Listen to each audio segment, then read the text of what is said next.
الزہرا T V کے ساتھ میں ہوں آپ کا میزبان سید عاصم عباس نقوی۔ ہماری آج کی نشست ایام فاطمیہ سلام اللہ علیہا کے حوالے سے ہے، اور آج جس شخصیت کو ہم نے اپنے اسٹوڈیو میں دعوت دی ہے وہ کسی بھی تعارف کی محتاج نہیں ہے۔ بانی و سرپرست اعلیٰ ادارہ منہاج الحسین، حجت الاسلام والمسلمین، عزت مآب جناب علامہ ڈاکٹر محمد حسین اکبر صاحب، ہم انتہائی ممنون و مشکور ہیں قبلہ کے کہ وہ اپنے قیمتی لمحات میں سے وقت نکال کر ہمارے اس پروگرام میں تشریف لائے۔ میں بلا تاخیر اپنے آج کے اس پروگرام کا آغاز کرتا ہوں۔ میں گزارش کرتا ہوں قبلہ سے کہ جناب سیدہ فاطمۃ الزہرا سلام اللہ علیہا کے حوالے سے، ان کی سیرت کے حوالے سے ہمیں تھوڑا بتائیں، اور ہمیں یہ بتائیں کہ جو آج کی خواتین ہیں یہ کس طرح جناب سیدہ فاطمۃ الزہرا سلام اللہ علیہا کی سیرت پر پیرا عمل ہو سکتی ہیں۔ الحمدللہ رب العالمین والصلاة والسلام علی سید الانبیاء والمرسلین وعلی آلہ الطیبین الطاہرین المعصومین المظلومین ولعنۃ اللہ علی اعدائہم اجمعین۔ اما بعد فقد قال النبی صلی اللہ علیہ وآلہ وسلم فاطمۃ بضعۃ منی۔ سورہ کوثر کی مصداق دشمنان رسالت کے ابتر کے طعنوں کا عملی جواب، خالق کائنات کا لطف و کرم اور خداوند متعال کا عطیہ جو اللہ تعالی نے اپنے حبیب مکرم خاتم الرسل صلی اللہ علیہ وآلہ وسلم کو شب معراج عطا فرمایا، وہ حضرت صدیقہ کبریٰ فی العالمین، مظلومہ کائنات طیبہ طاہرہ فاطمہ زہرا سلام اللہ علیہا کی صورت میں ہے۔ کائنات میں اللہ نے جو نام تجویز فرمائے اور عطا فرمائے ان میں سے ایک یہ مخدومہ کائنات جناب زہرا سلام اللہ علیہا کا اسم گرامی فاطمہ ہے، جو اللہ تعالی نے نازل فرمایا، اور اس مخدومہ کائنات کا نام فاطمہ تجویز ہوا۔ اس کے علاوہ مشہور و معروف 9 نام ہیں اس بی بی کے: طیبہ، طاہرہ، راضیہ، مرضیہ، زکیہ، بتول، عذرا۔ تو یہ وہ مقدس نام ہیں جو اللہ تعالی نے اپنی اس کنیز خاص جناب زہرا سلام اللہ علیہا کو عطا فرمائے۔ جناب فاطمہ سلام اللہ علیہا کائنات کی وہ منفرد اور وحید شخصیت ہیں کہ جن کا ہم مثل پوری کائنات میں کوئی بھی نہیں ہے۔ اللہ تعالی نے اپنی اس کنیز خاص کو جو والد عطا فرمایا، وہ سید الانبیاء، رحمت العالمین، خاتم الانبیاء، امام الانبیاء، اول نور، باعث خلقت کائنات، اور پوری کائنات کے لیے جن کو رحمت العالمین بنا کے بھیجا گیا، حضرت محمد مصطفیٰ صلی اللہ علیہ وآلہ وسلم آپ کے والد بزرگوار ہیں۔ آپ کی والدہ گرامی ام المعصومین، رسول خدا صلی اللہ علیہ وآلہ وسلم کی وہ سب سے پہلی زوجہ طاہرہ، وہ حبیبہ رسول، وہ مونسہ اور غمخوار رسول، جن کے احسانات کو اللہ کے نبی نے اس دنیاوی زندگی کے آخری سانس تک بھی فراموش نہ کیا، اور ان کے احسانات کا بار بار تذکرہ فرماتے، بلکہ یہاں تک فرما دیا لولا سیف علی ومال خدیجۃ وحمایت ابا طالب لما تقدم الاسلام۔ اے میری امت سن لو، اگر علی کی تلوار نہ ہوتی، خدیجۃ الکبریٰ سلام اللہ علیہا کا مال نہ ہوتا اور میرے چچا ابو طالب علیہ الصلاۃ والسلام کی حمایت اور سرپرستی نہ ہوتی تو اسلام کبھی بھی آگے ترقی نہ کر سکتا۔ آج پوری کائنات، پوری دنیا اسلام حضرت زہرا سلام اللہ علیہا کی والدہ ماجدہ حضرت ام المؤمنین ام المعصومین خدیجۃ الکبریٰ سلام اللہ علیہا کے احسانات کے تلے تباہ ہوا ہے، اور اس بیوی کے احسانات کا نہ کوئی بدلہ چکا سکا ہے اور نہ کوئی قیامت تک چکا سکے گا۔ اس بیوی کی عظمت کے کیا کہنے کہ جس کی حضور اللہ تعالی جبریل امین علیہ السلام کے ذریعے سلام پیش کرتا ہوا نظر آتا ہے کہ اے جبرائیل، فاطمہ کی ماں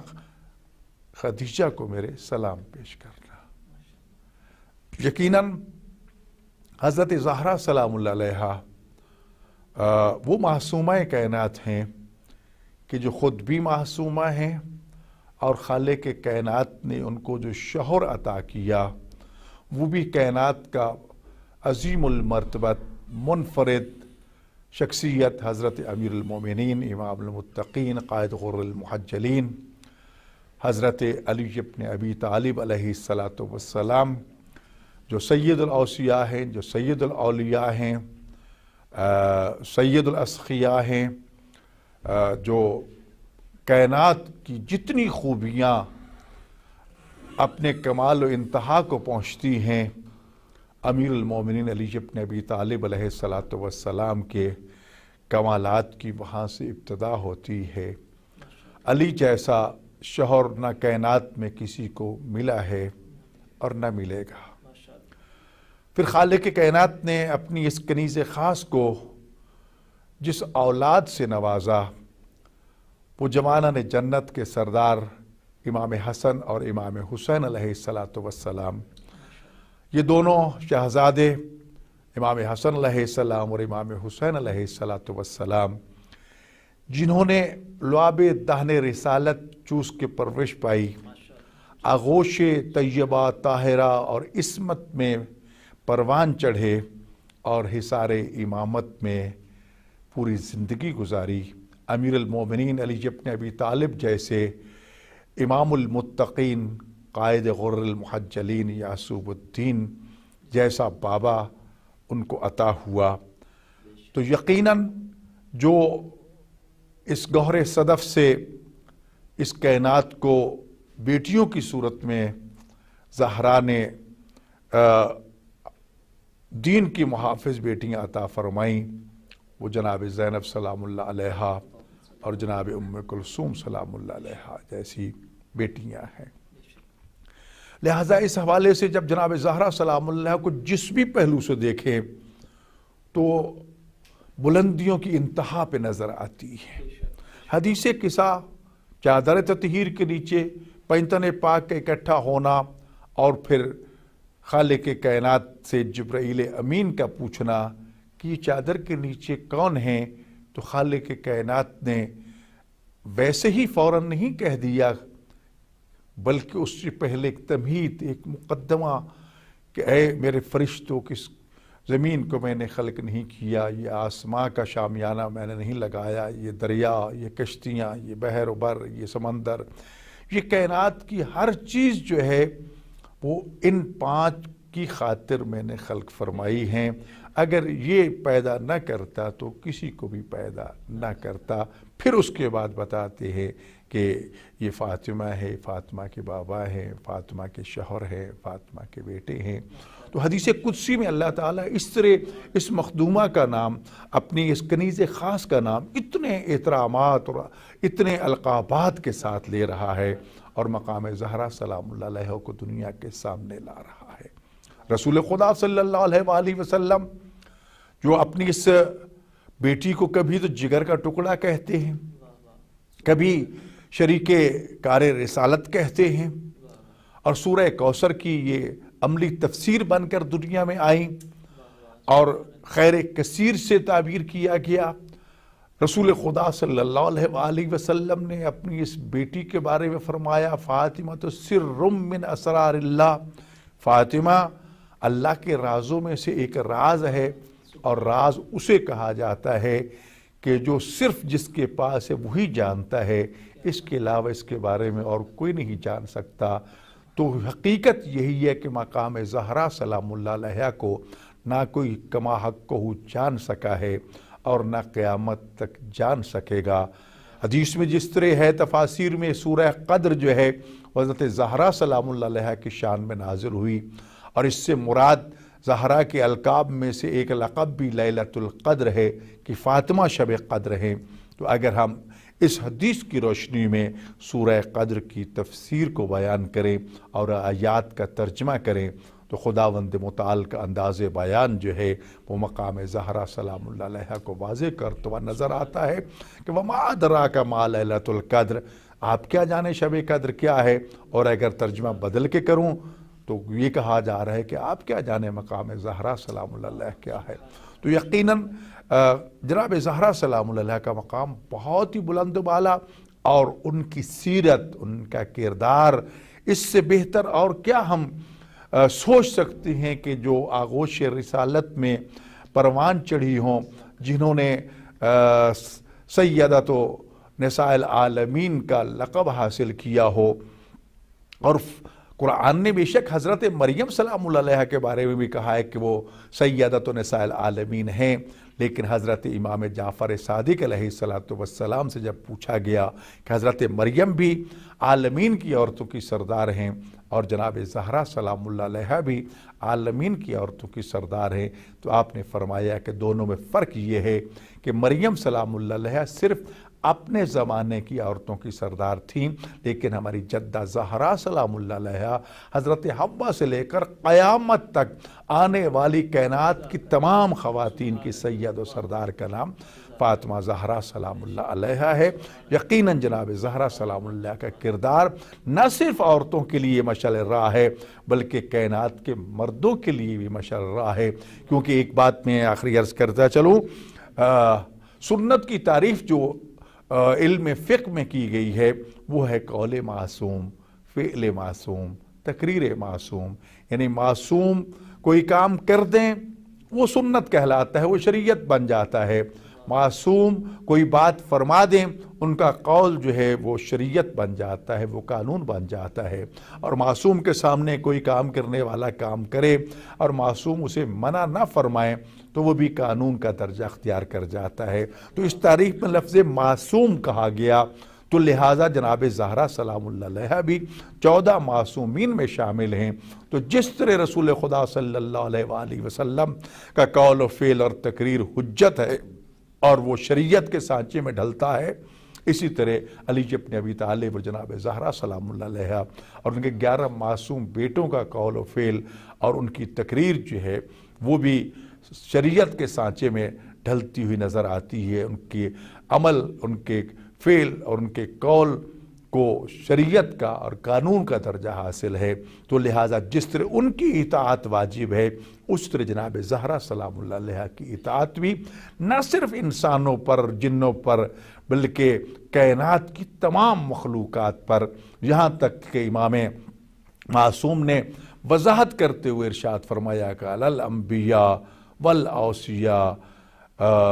انبیاء پر بھی جناب زہرا کی اطاعت کو اللہ نے فرض کر دیا، اوصیاء پر بھی اللہ نے زہرا کی اطاعت کو فرض کر دیا، الطیور والوحوش، کائنات کے تمام پرندوں پر بھی اطاعت کو واجب کر دیا، درندوں پر بھی اطاعت کو واجب کر دیا، اور کائنات میں کوئی ایسی چیز نہیں ہے جس پر اللہ تعالیٰ نے اپنی اس کنیز خاص جناب زہرا سلام اللہ کی اطاعت واجب نہ کی ہو۔ لہٰذا کائنات کے مردوں کو، عورتوں کو اس صدیقہ کبریٰ، اس شفیع روز جزا، اس سیدۃ نساء العالمین فاطمہ طیبہ طاہرہ زہرا سلام اللہ علیہ کے اقوال کو، افعال کو اور ان کے تمام فرامین اور احکام کو مشعل راہ بناتے ہوئے اس پر عمل کر کے دنیا میں بھی کامیابی سے ہمکنار ہونا چاہیے، اور آخرت میں تو زہرا کی شفاعت کے بغیر تو نجات ہی ممکن نظر نہیں آتی۔ اس پروگرام کے حوالے سے جتنے ہمارے مسلمان بھائی ہیں ان تک ایک پیغام جو ہے وہ پہنچانا چاہتا ہوں۔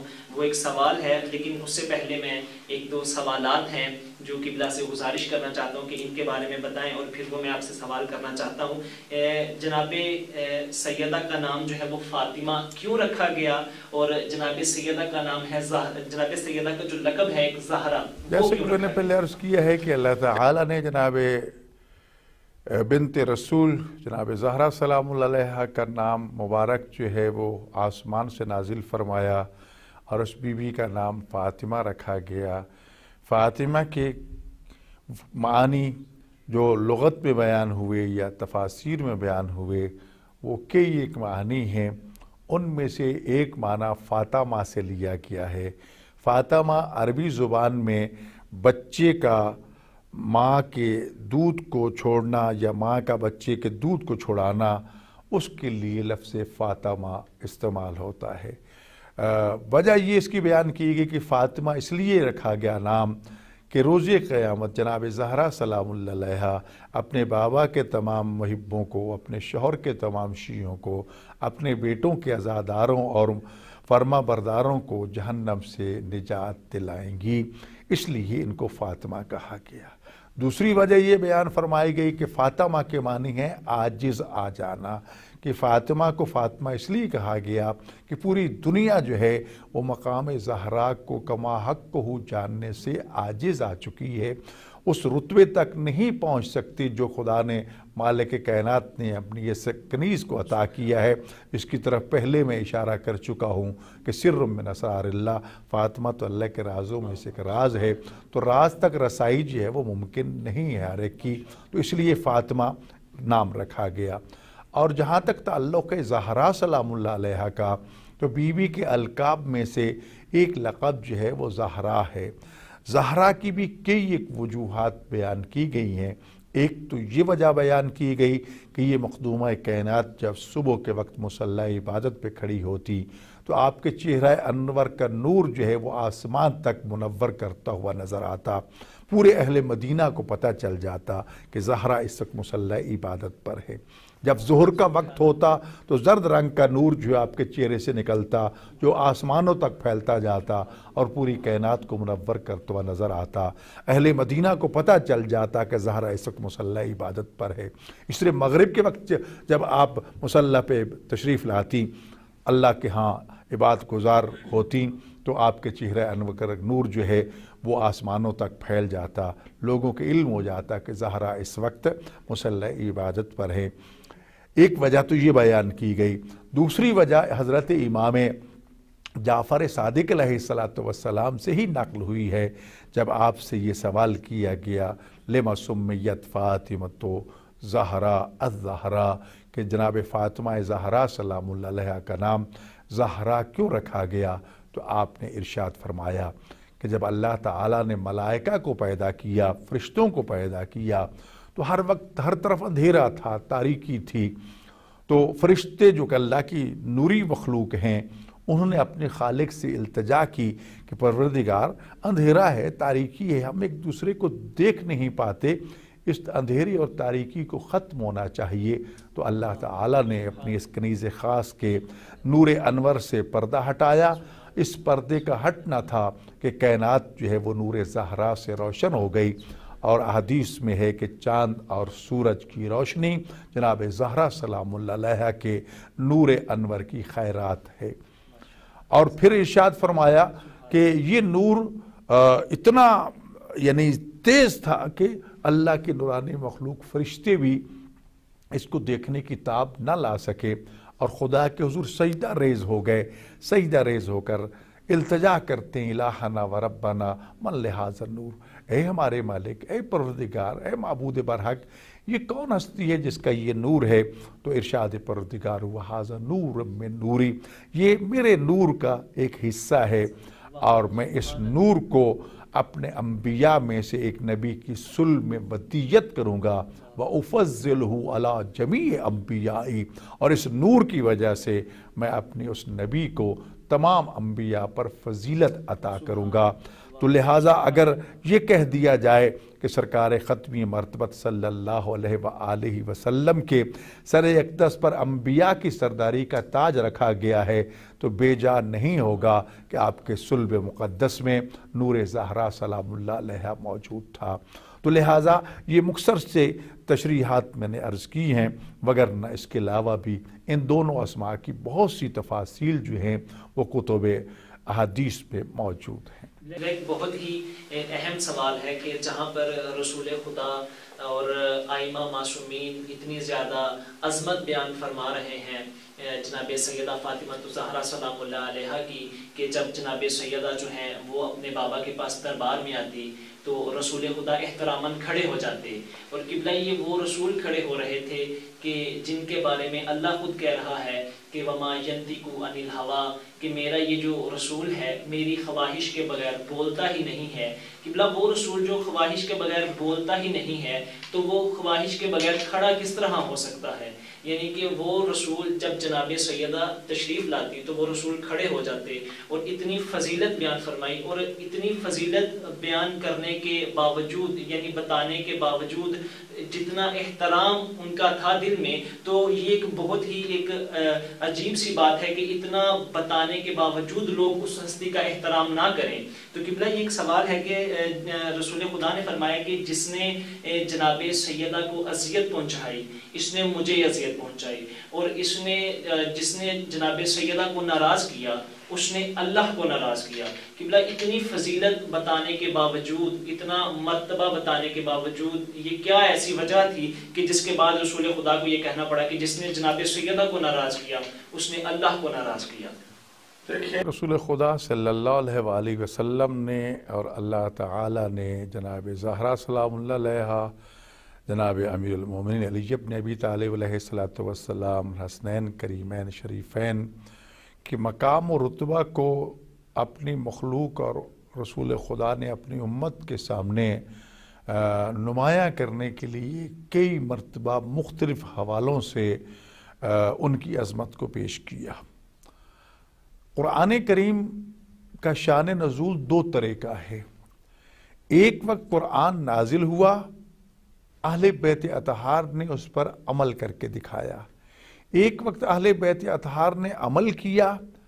اور وہ عمل جو ہے وہ قرآن بن کے نازل ہوا۔ سورہ دہر جو ہے وہ قرآن کریم میں قیامت تک کے لیے امیر المومنین علی بن ابی طالب علیہ السلام، جناب زہرا سلام اللہ علیہ، امام حسن اور امام حسین علیہ السلام، بلکہ یہاں تک کہ اس گھر کی کنیز خاص جناب فضہ سلام اللہ علیہ کی سخاوت اور عظمت کو قصیدہ بن کے نازل ہوا۔ یتیم و مسکین اور قیدی کو کھانا انہوں نے پہلے کھلایا، اور ان کی یہ سخاوت قرآن بن کے نازل ہوئی۔ اسی طرح امیر المومنین علی بن ابی طالب علیہ السلام، جناب زہرا سلام اللہ علیہ، حسنین کریمین کی عظمت کو رسول خدا نے بار بار دنیا کے سامنے واضح کیا۔ علی کے بارے میں فرمایا کہ انا و علی میں نور واحد، میں اور علی ایک ہی نور سے۔ جناب زہرا کے بارے فرمایا کہ فاطمہ تو بضعۃ منی، فاطمہ میرا حصہ ہے، میرا ٹکڑا ہے۔ تو علماء نے یہ فرمایا کہ صرف آپ کے جسم کا حصہ نہیں بلکہ مشن رسالت کا بھی حصہ تھی، اور یہی وجہ ہے کہ رسول خدا صلی اللہ علیہ وآلہ وسلم تک مردوں کی اپروچ تو ہر وقت ہوتی تھی، مسجد کے باہر، مسجد میں بھی، میدان جنگ میں بھی، لیکن خواتین کو بہت کم موقع ملتا تھا۔ تو لہٰذا اپنے بابا کی مسند علم پر بیٹھ کر جناب زہرا احکام اسلام خواتین تک پہنچایا کرتے تھے، اور اس طرح اس کار رسالت کی تکمیل کیا کرتے تھے۔ رسول خدا صلی اللہ علیہ وآلہ وسلم، جیسا کہ آپ نے اشارہ کیا، یہ باقاعدہ روایت موجود ہے اور لفظ یہ ہے کہ جب کبھی بھی فاطمہ رسول خدا صلی اللہ علیہ وآلہ وسلم کے حضور تشریف لاتی، رسول خدا صلی اللہ علیہ وآلہ وسلم کھڑے ہو کر ان کا استقبال کرتے، آگے بڑھ کے پیشانی پہ بوسہ دیتے، فَأَجْلَسَهَا عَلَىٰ مجلس سے ہی انہیں اپنی مسند پر بٹھاتے، اور جب تک زہرا سلام اللہ علیہ بیٹھی رہتی رسول خدا صلی اللہ علیہ وآلہ وسلم احترام میں کھڑے رہتے۔ اور جیسا کہ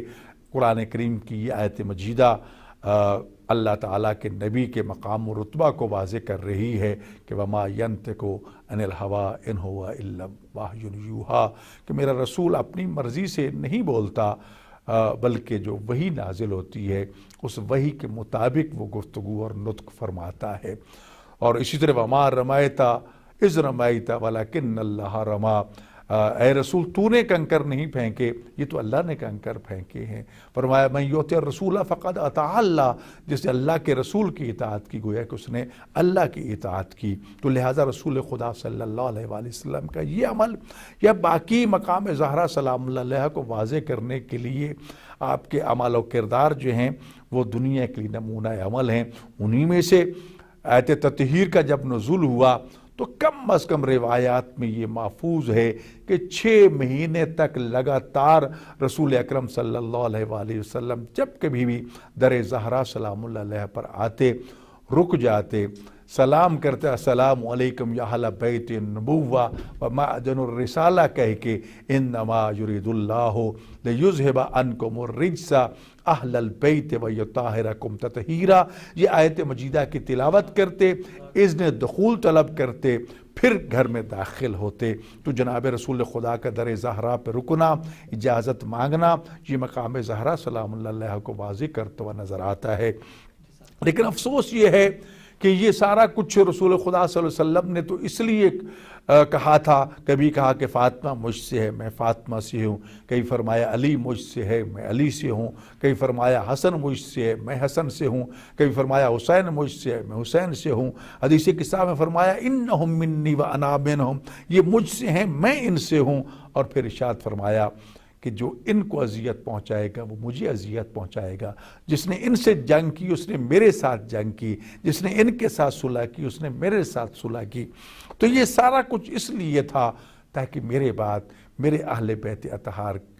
کے ساتھ لوگ مودت اور محبت کا مظاہرہ کریں۔ اور کل لا اسألکم علیہ اجرا الا المودۃ فی القربہ کا جو پیغام ہے وہ بھی اسی چیز کو واضح کرتا ہوا نظر آتا ہے کہ اللہ کے نبی نے دین اسلام کے عوض اپنی امت سے کچھ بھی نہیں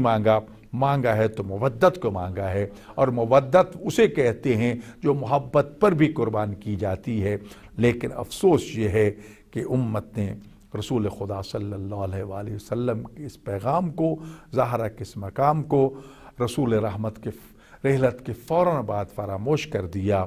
اور حسبنا کتاب اللہ کا نعرہ تو رسول خدا صلی اللہ علیہ وسلم کی زندگی میں ہی بلند کر دیا گیا تھا۔ تو لہٰذا یقیناً یہی چیزیں باعث بنیں کہ جناب زہرا سلام اللہ علیہ کو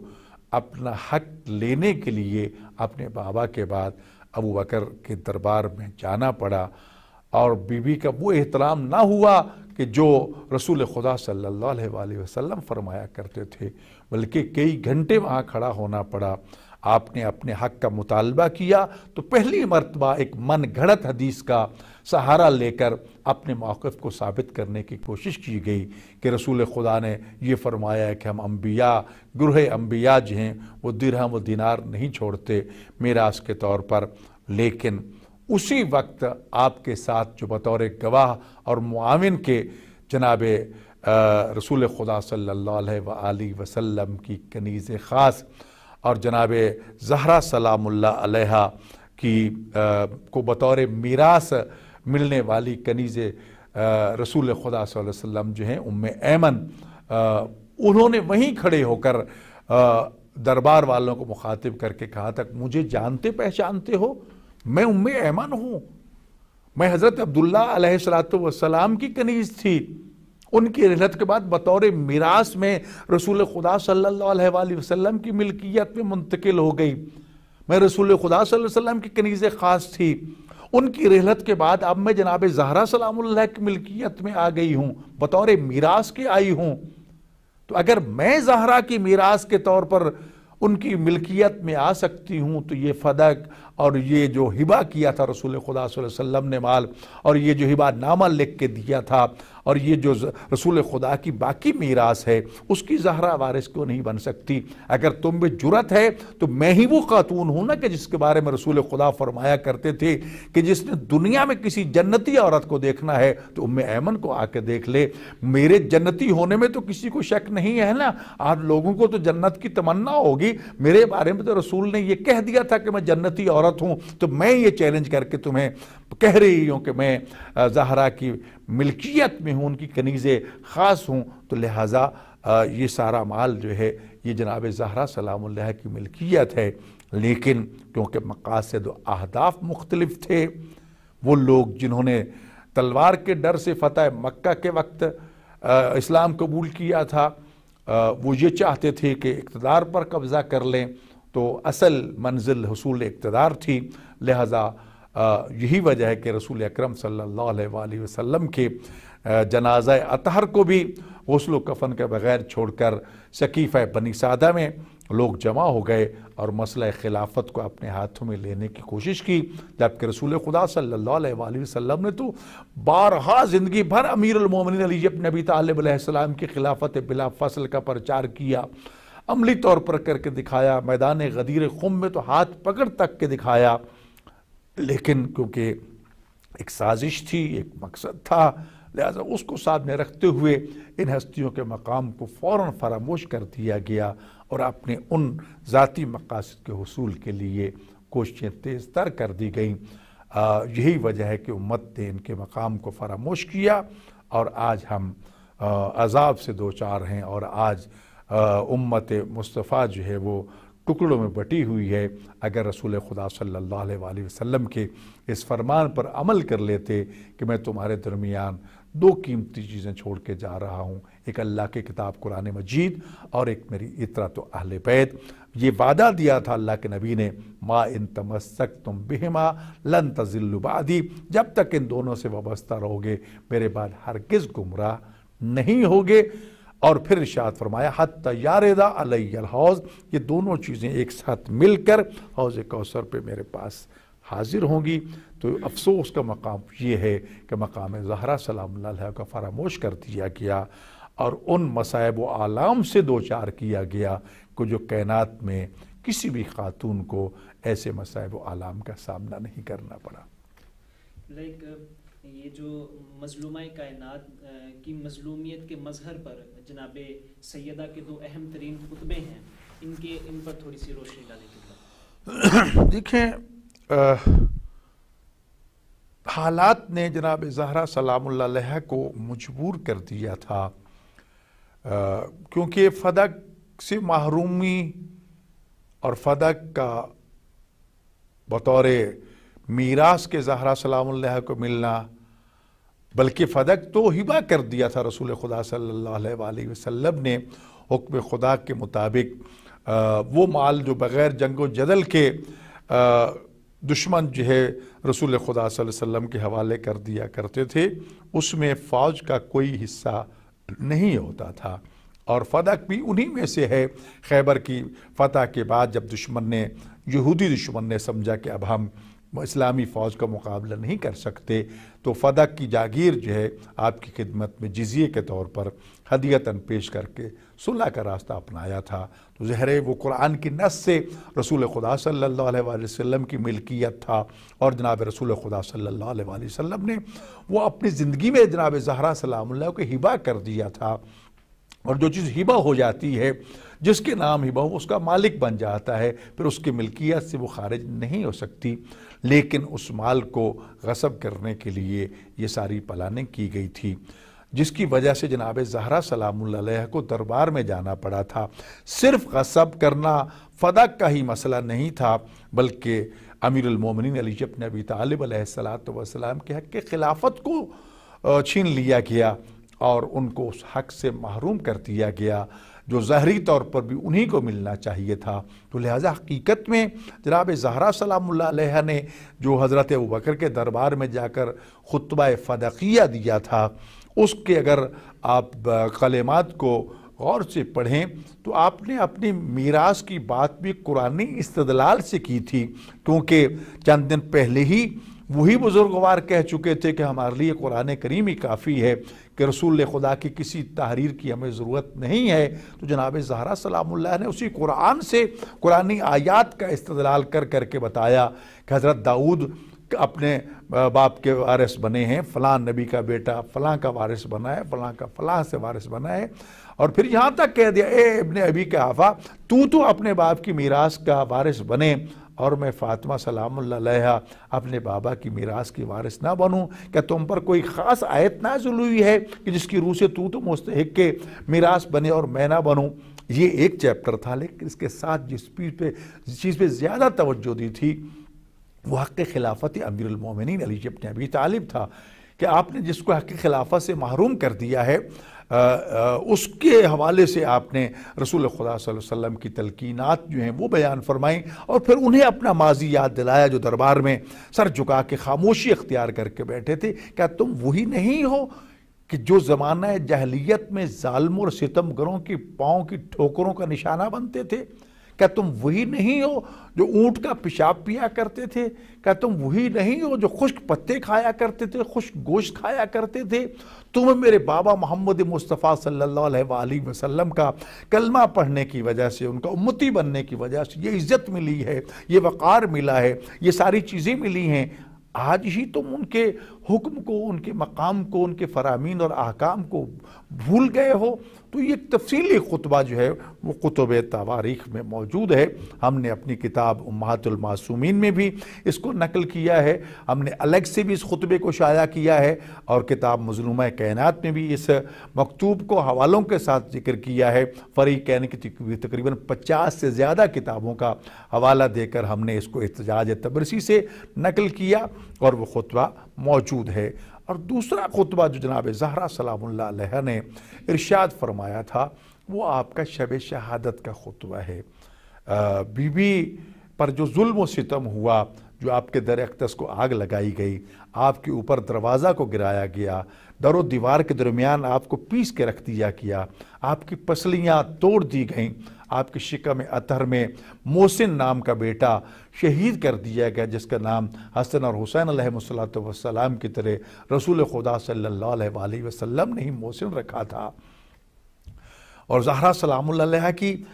صرف پسلیاں نہیں ٹوٹی تھیں بلکہ سینے کی ہڈیاں بھی متاثر ہوئیں، اور یہاں یہ کتنا کربناک منظر ہے۔ یہ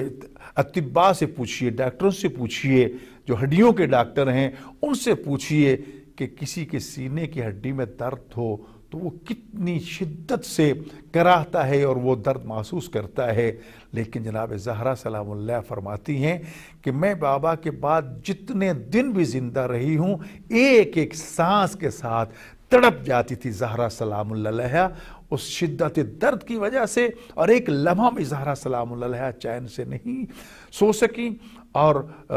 جناب زہرا سلام اللہ علیہ کی اس لیے وہ مرثیہ ایک دردناک مرثیہ ہے جو اپنے بابا کی قبر اطہر پہ کھڑے ہو کر آپ نے پڑھا تھا، جو لمبا چوڑا ہے، اور وہ مٹی اٹھا کے بابے کی قبر کی سونگا کرتی تھیں، کہا کرتی تھی بھلا اس جیسا عطر دنیا میں کہاں مل سکتا ہے۔ اور صبت علیہ مصائب لو انہا صبت علی الایام سرن اللیالیہ، کہ اگر جو ظلم مجھ پر ڈھائے گئے ہیں اپنے بابا کے بعد، وہ زیادہ وقت تو نہیں گزرا تھا۔ رسول خدا صلی اللہ علیہ وسلم کی رحلت کے 7 یا 8 دن کے بعد جناب زہرا سلام اللہ کے محسن کو شہید کر دیا گیا تھا، آپ کے پہلو کو زخمی کر دیا گیا تھا، آپ کو دربار خلافت میں جا کر حق خلافت سے محروم کر دیا گیا، حق فدق سے محروم کر دیا گیا۔ تو یہ سارے مظالم زہرا کے یعنی مظلومیت کا عالم یہ تھا کہ ان چند دنوں میں بی بی کے سر کے بال جو تھے وہ سفید ہو گئے تھے، تو لہٰذا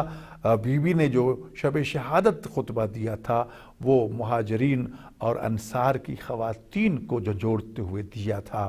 کہ تم اپنے شوہروں کو متوجہ نہیں کر سکتی کہ میرے ساتھ جو ظلم ہوا ہے اور میرا جو حق چھینا گیا ہے، کیا اس پہ وہ خاموشی اختیار کر رہے ہیں؟ کسی ظالم کے ظلم پر خاموشی اس بات کا اعلان ہوتی ہے گویا کہ تم اس پر راضی ہو، اور راضی بفعل قوم ان کا فائل ہی، کسی بھی قوم کے کام سے راضی ہونا ایسی ہے جیسے تم بھی وہی کر رہے ہو۔ تو بی بی نے وہ ایک مختصر لیکن بہت دردناک خطبہ آپ نے ارشاد فرمایا، اور مہاجرین و انصار کی خواتین کو متوجہ کر کے ان کی ذمہ داریوں سے آگاہ کیا، اور انہیں متوجہ کیا کہ اپنے شوہروں کو جا کر جھنجھوڑیں اور کہیں کہ میرا حق جو ہے مجھے واپس دلایا جائے۔ لیکن زہرا سلام اللہ علیہا اسی شب کی صبح کو اس دنیا سے چل بسی تھیں۔ وہ خطبہ بھی ہم نے امہات المعصومین میں نقل کیا ہے، اور اسی طرح مظلومہ کائنات کتاب میں بھی اس خطبے کو بھی ذکر کیا ہے حوالوں کے ساتھ۔ جو حضرات اس کی تفصیلات کو جاننا چاہتے ہیں وہ وہاں سے اس کو پڑھ سکتے ہیں۔ بہرحال جناب زہرا سلام اللہ علیہا کا نام اللہ نے فاطمہ رکھا تھا، اللہ نے بطول رکھا تھا، اللہ نے راضیہ، مرضیہ، طیبہ، طاہرہ یہ نام رکھے تھے، لیکن کچھ نام امت نے زہرا کو دیے تھے، اور وہ مظلومہ، وہ محرومہ، وہ مقہورہ، مقصورۃ ضلعها، یعنی جس کی پسلیوں کو توڑ دیا گیا تھا، محرومہ تو ان حق کے میراثہا، جن کو بابا کے حق کے میراث سے محروم کر دیا گیا تھا۔ یہ وہ القاب جو امت نے زہرا کو دیے تھے، اور یہی وجہ ہے کہ زہرا سلام اللہ علیہا زندگی بھر اپنے بابا کے غم میں روتی رہیں اور مرثیے پڑھتی اس دنیا سے چلی گئیں۔ افسوس تو یہ ہے کہ آج تک جناب زہرا سلام اللہ علیہ پر ظلم و ستم کا سلسلہ بند نہیں ہوا۔ پوری کائنات میں چلے جائیے، آپ کو پوری دنیا میں کوئی قبرستان ایسا نظر نہیں آئے گا کہ وہاں قبروں پر لوگوں کو جانے سے روکنے کے لیے فوج اور پولیس متعین کی جائے، اور اس فوج اور پولیس کو اس لیے تنخواہ دی جائے تاکہ وہ جناب زہرا سلام اللہ علیہ اور ائمہ بقی کے معصوم ائمہ کی قبر کی زیارت کرنے والوں کو روکیں۔ یہ کائنات میں واحد مظلوم ہے زہرا اور ان کی اولاد کہ جن کی قبروں پر جانے سے روکنے کے لیے پولیس اور فوج کو تنخواہیں دی جاتی ہیں تاکہ لوگ کہیں قبر زہرا تک نہ پہنچ جائیں۔ تو زہرا سلام اللہ تو آج بھی مظلومہ ہیں، اور ان کی مظلومیت جو ہے وہ دنیا کے سامنے عیاں ہیں۔ ہمارا سلام ہو کائنات کی اس مظلومہ پر، ہمارا سلام اس مخدومہ پر، ہمارا سلام ہو جو روز قیامت کی شفیعہ ہیں، ہمارا سلام ہو جو کائنات کی سب سے سچی خاتون ہیں، اس سے نہ کوئی بڑی صدیقہ کبریٰ ہیں نہ کوئی ہو سکتی ہیں۔ ہمارا سلام ہو اس شفیع روز جزا جناب زہرا سلام اللہ علیہ پر کہ جو روز قیامت یہی مقدمہ قتل حسین لے کر خدا کے دربار میں پیش ہوں گی، اور اس وقت تک جنت میں نہیں جائیں گی جب تک اپنے بابا، اپنے شوہر اور اپنے بیٹوں کے شیعوں کو جنت میں لے کے نہیں چلی جاتی۔ ہماری دعا ہے کہ اللہ تعالی ہمیں جناب زہرا سلام اللہ علیہ کی شفاعت نصیب فرمائے۔ اللہ تعالی ہم کی تعلیمات اور سیرت کو سمجھنے اور اس پر عمل پیرا ہونے کی توفیق عطا فرمائے۔ یہ ایام فاطمیہ ہیں۔ میری تمام ناظرین سے گزارش ہوگی کہ جناب زہرا سلام اللہ کے ایام عزا کو بڑھ چڑھ کے منائیے، اس میں بھرپور شرکت کیجئے، اس میں ذرا بھر بھی کوتاہی نہ کیجئے۔ اگر آپ چاہتے ہیں کہ قبر میں آپ کے سرحانے امیر المومنین علی ابن ابی طالب علیہ السلام تشریف لائیں، تو وہ علی ابن ابی طالب جو شہادت زہرا سلام اللہ علیہ کے بعد اسی مخدومہ مظلومہ کائنات زہرا کی قبر اطہر پر بیٹھ کے رویا بھی کرتے تھے، مرثیہ بھی پڑھا کرتے تھے، قرآن بھی پڑھا کرتے تھے، سلام بھی کیا کرتے تھے، اس زہرا سلام اللہ کی صف عزا بچھائیں، اس میں بھرپور طریقے سے شرکت کریں، اور جناب زینب و کلثوم، جناب حسن و حسین علیہ السلام کو اور مظلوم کائنات جناب امیر المومنین کو اس مظلومہ کائنات کی مظلومانہ شہادت کا پرسہ پیش کریں، ماتم کریں، عزاداری کریں۔ ناظرین محترم، یہ بات خاص طور پر میں آپ کے سامنے عرض کرنا چاہتا ہوں کہ ایران میں قم میں جو علماء اور مراجع مجتہدین کا شہر ہے، جس کو اہل بیت کا حرم کہا گیا، حرم اہل بیت، مکہ اللہ کا حرم ہے، مدینہ رسول اللہ کا حرم ہے، اور قم جو ہے وہ اہل بیت نبوت و رسالت کا حرم ہے۔ وہاں 3 جمادی ثانی کو کوئی چھوٹا مجتہد ہے یا بڑا مجتہد ہے، کوئی مجتہد اعظم ہے یا کوئی مرچے وقت ہے، وہ اپنے جوتے اتار کر، اپنی عبائیں اتار کر